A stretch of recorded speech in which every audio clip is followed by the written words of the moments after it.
এখন যৌবন যার, মিছিলে যাবার তার শ্রেষ্ঠ সময়। প্রেম ও দ্রোহের কবি হিসেবে সবার কাছে পরিচিত একটি নাম হলো হেলাল হাফিজ। জগৎ সংসার তার কাছে ছিল বড়ই তুচ্ছ। প্রেম নিয়ে কবিতা লিখলেও কখনো সংসার করেননি তিনি, যদিও জীবনের সায়ান্নে এসে তিনি এ নিয়ে কিছুটা আক্ষেপও করেছিলেন, যে কারণে হেলাল হাফিজ বেছে নিয়েছিলেন বৈরাগ্য জীবন। জানব আজ। একাকী জীবন ও মনন চর্চার কারণে নিঃসঙ্গতার কবি হিসেবে বাংলা কবিতা ভুবনে খ্যাতি ছিল হেলাল হাফিজের। ছিল শব্দটি কবির সঙ্গে বেমানান।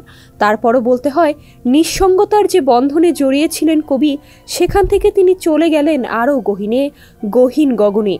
সেখানেই তারা হয়ে জ্বলবেন চিরদিন। মাত্র ৩ বছর বয়সে মা হারা হন এ কবি।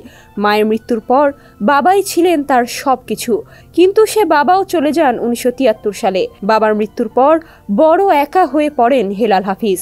তখন তিনি ঢাকা বিশ্ববিদ্যালয়ের ছাত্র, থাকতেন ইকবাল হল, বর্তমান সার্জেন্ট জহুরুল হক হলে। বাবার মৃত্যুর মাস খানেক পর সবচেয়ে বড় ট্র্যাজেডি ঘটে তার জীবনে।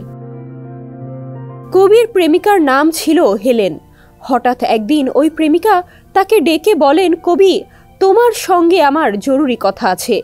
প্রেমিকার ডাকে সাড়া দিয়ে প্রেমিকা সহ গিয়ে বসলেন ঢাকা বিশ্ববিদ্যালয়ের লাইব্রেরির সামনে।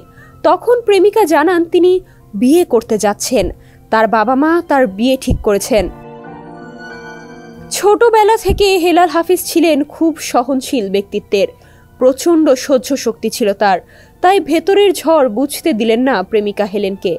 ওখান থেকে উঠে রিকশা নিয়ে সোজা হলে চলে এলেন। ওটাই হেলেনের সঙ্গে কবির শেষ দেখা ও শেষ কথা ছিল। এরপর থেকেই হেলাল হাফিজ হয়ে উঠলেন বোহেমিয়ান, অবিবাহিত। জীবনের বড় একটি সময় কাটিয়েছেন রাজধানীর তোপখানা রোড আর সেগুন বাগিচার আবাসিক হোটেলে। প্রতিদিন খেতে যেতেন জাতীয় প্রেস ক্লাবে।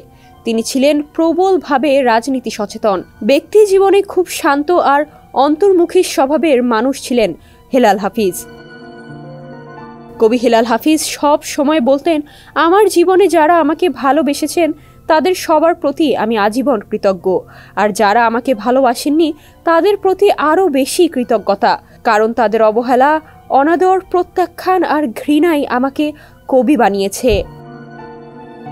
যে জলে আগুন জ্বলে খ্যাত এ কবি শুক্রবার চলে গেছেন না ফেরার দেশে। ডেস্ক রিপোর্ট, সমকাল।